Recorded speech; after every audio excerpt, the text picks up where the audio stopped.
Viewer discretion is advised.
Chapter 6. Severed. 2052. The day the bombs dropped.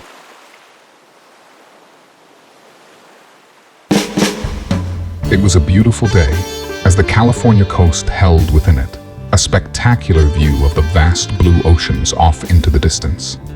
As the pandemic grew worse over the last several years, America, for the most part, stayed sheltered and mostly cut off from the rest of the globe, along with most other countries, which had all but entirely banned international travel. Recently, however, the virus that had been discovered nearly 2 decades ago, deep in South America, the prevention of which had somehow been fumbled by the US military, began to slowly spread north. As this happened, puzzling officials of how it was seeping through its guardrails, let alone how the military mishandled it in the first place. Despite endless investigations, tensions across the United States quickly grew. Having said all this, it would not strike anyone as odd that many might find some time to unwind. De-stress, seek comfort in family and friends. Those in a society with such tensions quickly getting out of hand, and a years-old pandemic knocking at their door, announcing its next victim, may find themselves attracted to such a beautiful place, situated upon these sandy shores.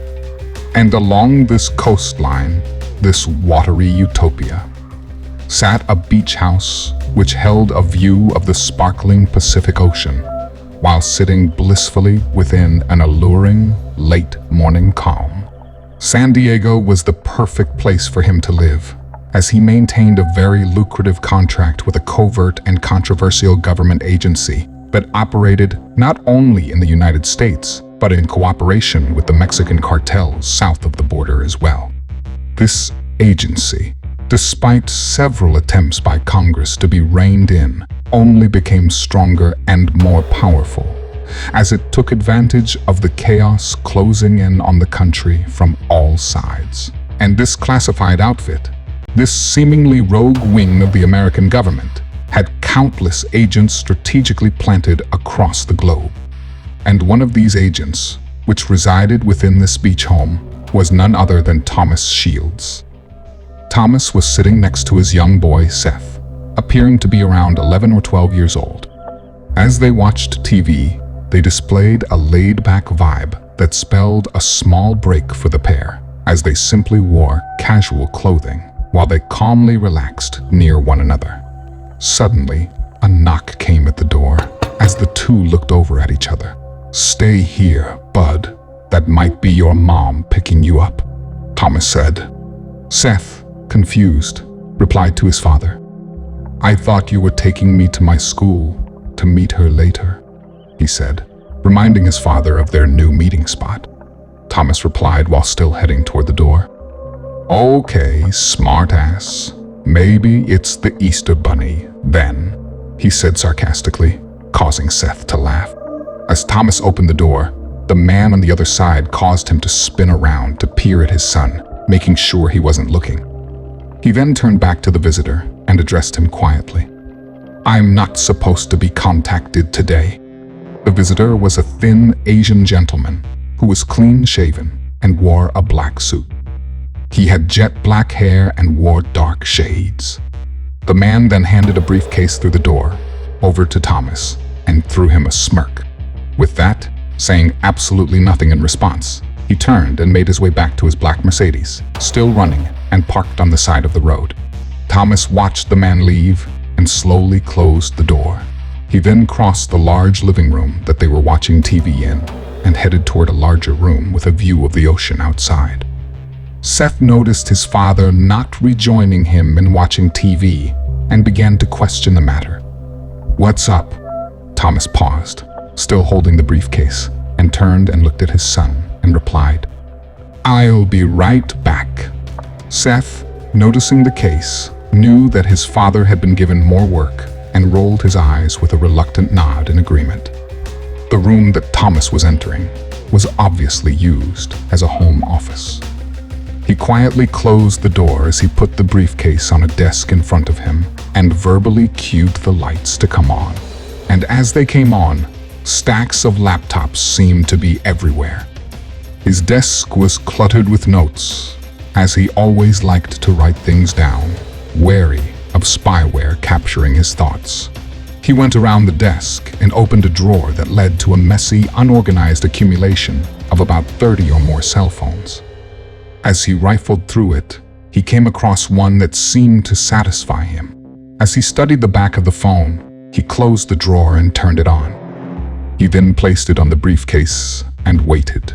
The phone went from its black screen to a login screen as Thomas placed a thumb in the designated field, unlocking the device. Then, as another screen appeared, he opened the one available app as the screen then turned a solid black, while a few words began to appear across the small display. Just then, as the app on the phone completed its only task, the latches to the briefcase opened as he gained access to its contents, only to reveal one single envelope. But then he noticed a compartment on the lower left corner and immediately began to inspect it. He opened it and pulled out a cube. The cube was small as a die. As he held it up in the light, a green hue emanating from within.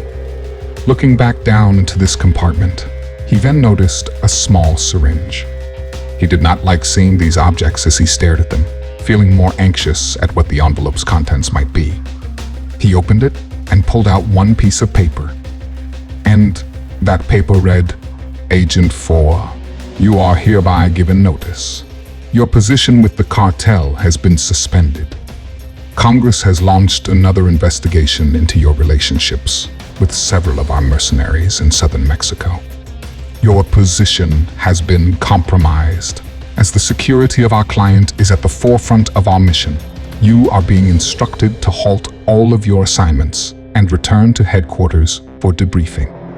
We need not remind you of your obligations with our organization. Failure to comply, executing the promptest method available, may result in disciplinary action within the unit in which you were originally assigned. And at the bottom of this letter was the agency's name, Dark Scope. As a subtle breeze boasted of the salty sea air, the afternoon began to take over the skies above, while Thomas now stood outside a large window of his beach house. He stared through the glass, hoping that this would not be the last time he saw his young boy, as he watched Seth enjoy the oversized television. He continued to watch, wishing to only spend more time with his son. But then, while doing so, a duplicate of himself suddenly came through the living room and joined Seth. The two then watched TV together as they continued to relax, simply killing some time as soon they would head to their meeting place to meet Seth's mother. Seth was glad to have his father there with him, as temporary as it may be. But then he felt as if he were being watched, and as if he knew from where. Seth drew his eyes to the large window in the adjacent room. But when he did, no one was there.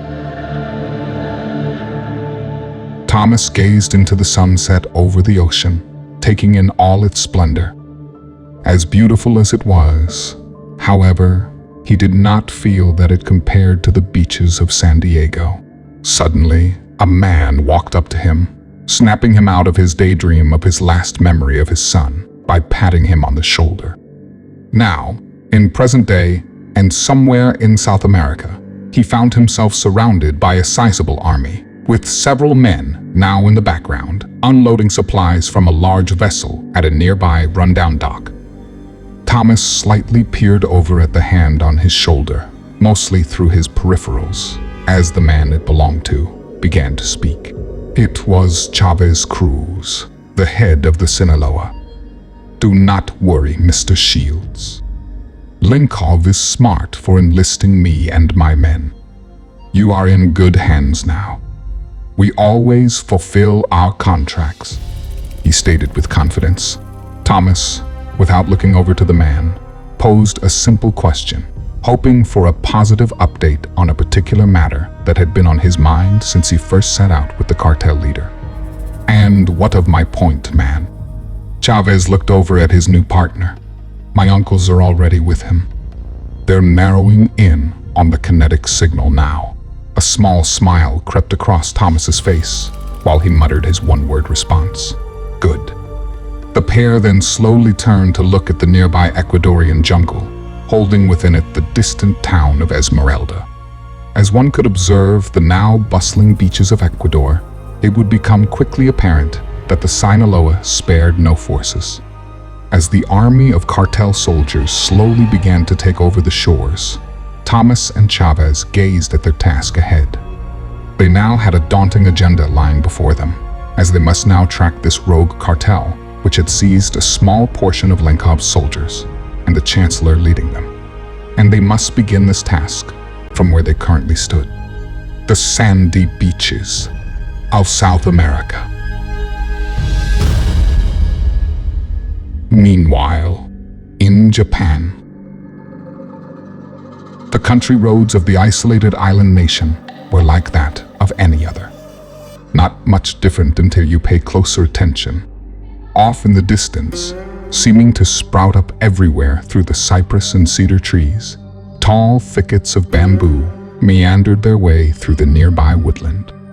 The sky, mostly cloudy and not so cleverly hiding the signs of the impending rain, held within it a slight warmth, while slightly cooler breezes swept through its tropical and muted surroundings. Trevor and Kit had been walking for hours now, with not a single sign of help from their friends, now far, far away, or even a vehicle to assist in their travels. So, having stumbled across a somewhat usable-looking car, they made sure to take precautions, hoping they had found a useful tool that would propel them into a better direction. They were in the parking lot of an old, run-down grocery store. The front of the large, warehouse-sized building still displayed its extremely faded sign that proudly announced the establishment's name. The store was situated just off the highway, and the parking lot was nearly vacant, aside from the car they were now investigating. Typically, cars left unattended that still looked functional were simply not, or at least were lacking the fuel to procure a safe ride. As they approached the vehicle, they continued their conversation as Trevor posed his next question. "Yeah, but why their pinky?" Trevor asked. Kit loved regaling anyone with her knowledge of historical facts and theories, so she answered Trevor almost right away, continuing a conversation they'd been having for the last hour or so. It goes back to the 17th century, when crime bosses still held true to their samurai heritage. At least, that's the theory. Like how people say the Knights Templar are still around, but they're called the Freemasons now. It's a theory, and a strong one. No records to back it up though, but the evidence is pretty solid. Anyway, just like the Knights Templar, the samurai are still around. They're just called the Yakuza now. As they continued to investigate the car, they could see no one was in it. They began to check to see if it was unlocked and quickly gained access upon doing so. And Trevor, not satisfied with her answer, looked at her, assuming she was not finished. She looked back at him, and as they began to investigate the interior of the car, she continued. Back in those days, within the ranks of the Yakuza, disobeying your superiors could lead to having that kind of thing happen. You see, they knew that without your pinky finger, holding your sword would become more difficult, making you less able to defend yourself, and therefore more dependent on your master. Ergo, a fitting punishment for a rule breaker. They were now both sitting in the car, with Kit at the wheel, looking for a key before attempting to hotwire the vehicle.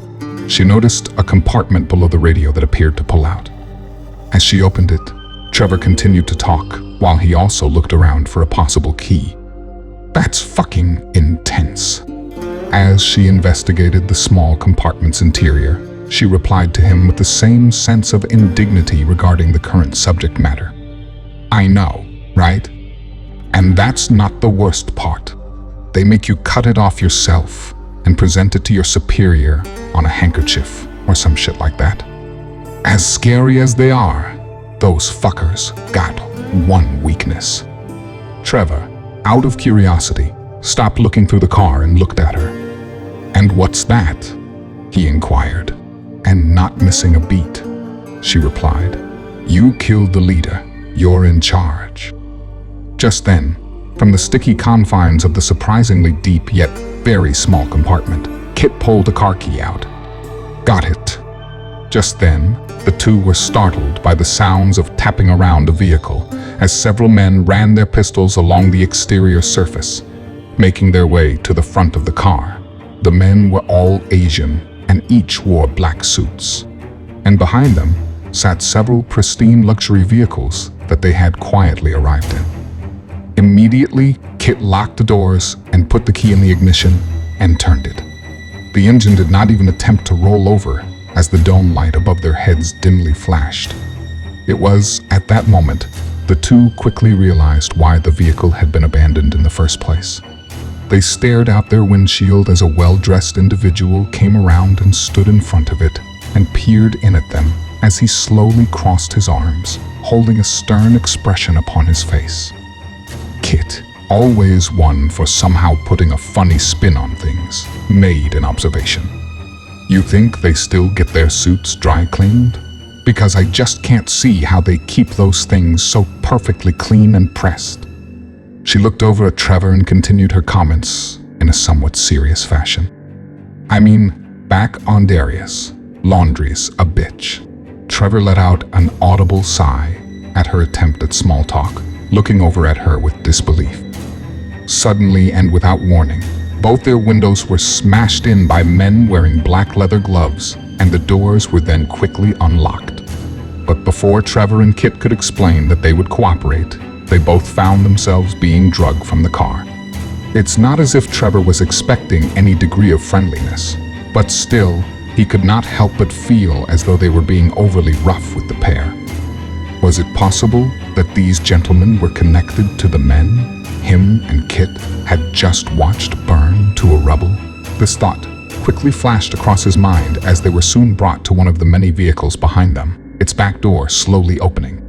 A man appearing to be in his mid to late 50s was dressed just as the others as he made an exit from his vehicle. He approached the two, cueing his men to present them to him, as Kit and Trevor were roughly forced up to the finely dressed gangster.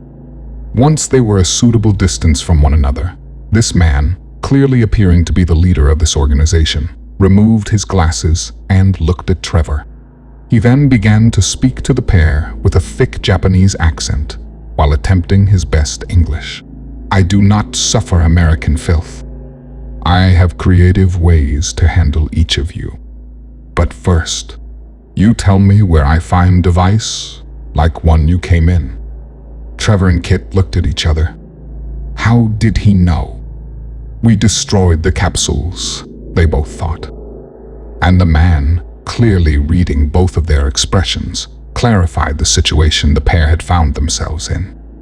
"The people you slaughtered were my people. The men that are holding you now are my people. The men surrounding you in this god-forsaken parking lot are my people, the Inagawa Kai. And you are two Americans that have much easier death if you cooperate." Trying to think fast, Kit spoke up. "We don't know what you're talking about.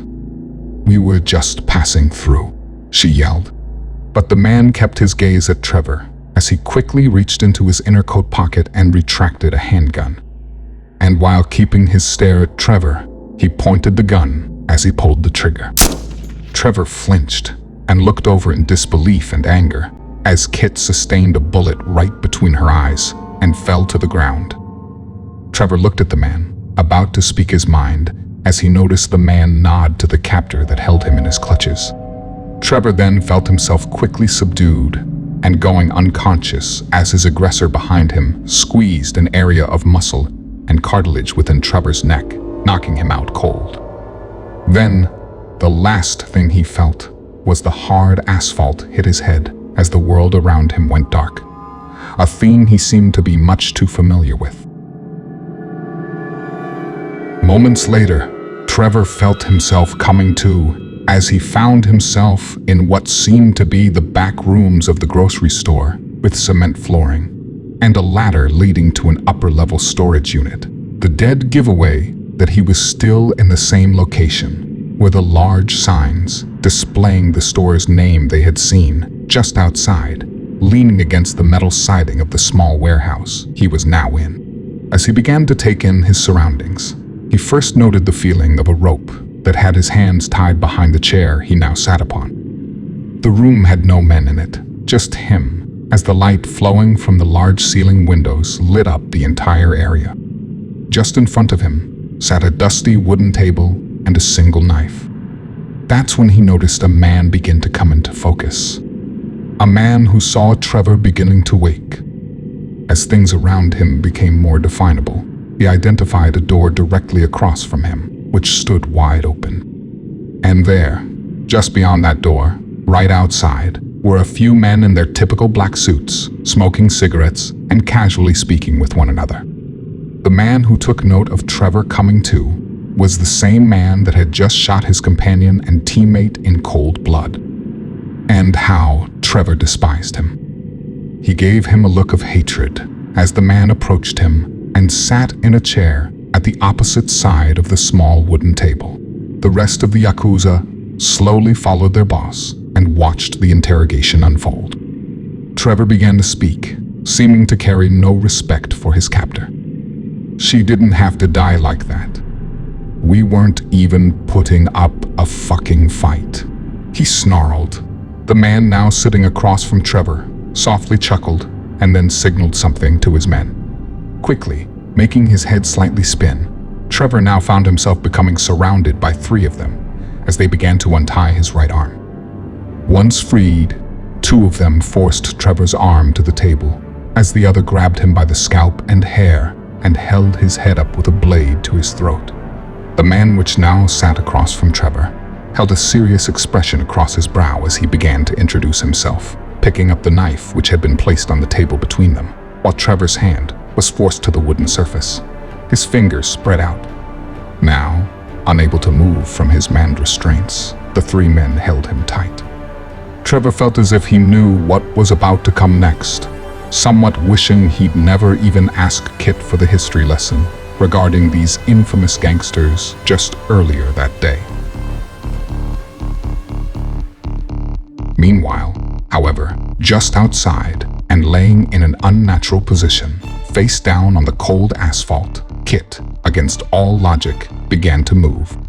As she slowly came to a hunched-over position, she began to heave, as if attempting to throw something up. Eventually, it happened. A small, clear, greenish, dye-sized cube came out of her throat and was projected to the hard ground below. And as she gathered herself together, scooping the DX4 in one hand, she stood fully up and took in her surroundings, her forehead now completely lacking evidence of the bullet that had recently penetrated it. And as she looked around, she noticed that all the vehicles were still there. So, having a good idea of where the drama had shifted to, she then switched her gaze to the grocery store and gave one of her famous smiles. This time, however, she held a hint of sweet revenge within her eyes. But back inside, things were getting far worse for Mr. Meeks, as he was still waiting for a response from the gang member in front of him, having just protested the murder of his former female cohort. The calculating gangster looked down at Trevor's hand and became occupied with his knife as he calmly spoke to his prisoner. "My name is Haruto. My men tell me you and your deceased female companion arrived here in capsules out of thin air in the living room of one of our strongholds." Haruto leaned forward and spoke quietly to Trevor. "If it was not for this information, you would already be enjoying my accommodations in one of our feedlots. But do not worry, my American friend. We will be sure to reserve a spot just for you. That is, if you survive our little meeting here," he stated, while his men behind him chuckled at the thought. He continued speaking as he placed the blade of his knife directly over Trevor's right pinky nail. Suddenly, and skipping past any type of torturous foreplay, Trevor began to cry out in sheer pain as the man began to slide the blade back and forth with tremendous force, sawing the tip of Trevor's pinky right off. Now, writhing in agony and belting out screams of indescribable pain, Trevor could still hear the man continue to speak. "The Yamaguchi and my people can no longer share this shrinking world we find ourselves in," he said as Trevor realized his nightmare had only just begun, feeling the knife move slowly down his pinky, only to cut the next small portion off. And this time, as he felt the bone within his finger fracture, it sent pulse waves throughout his entire being. He began to convulse as spit leaked from the corners of his mouth, a product of vomit.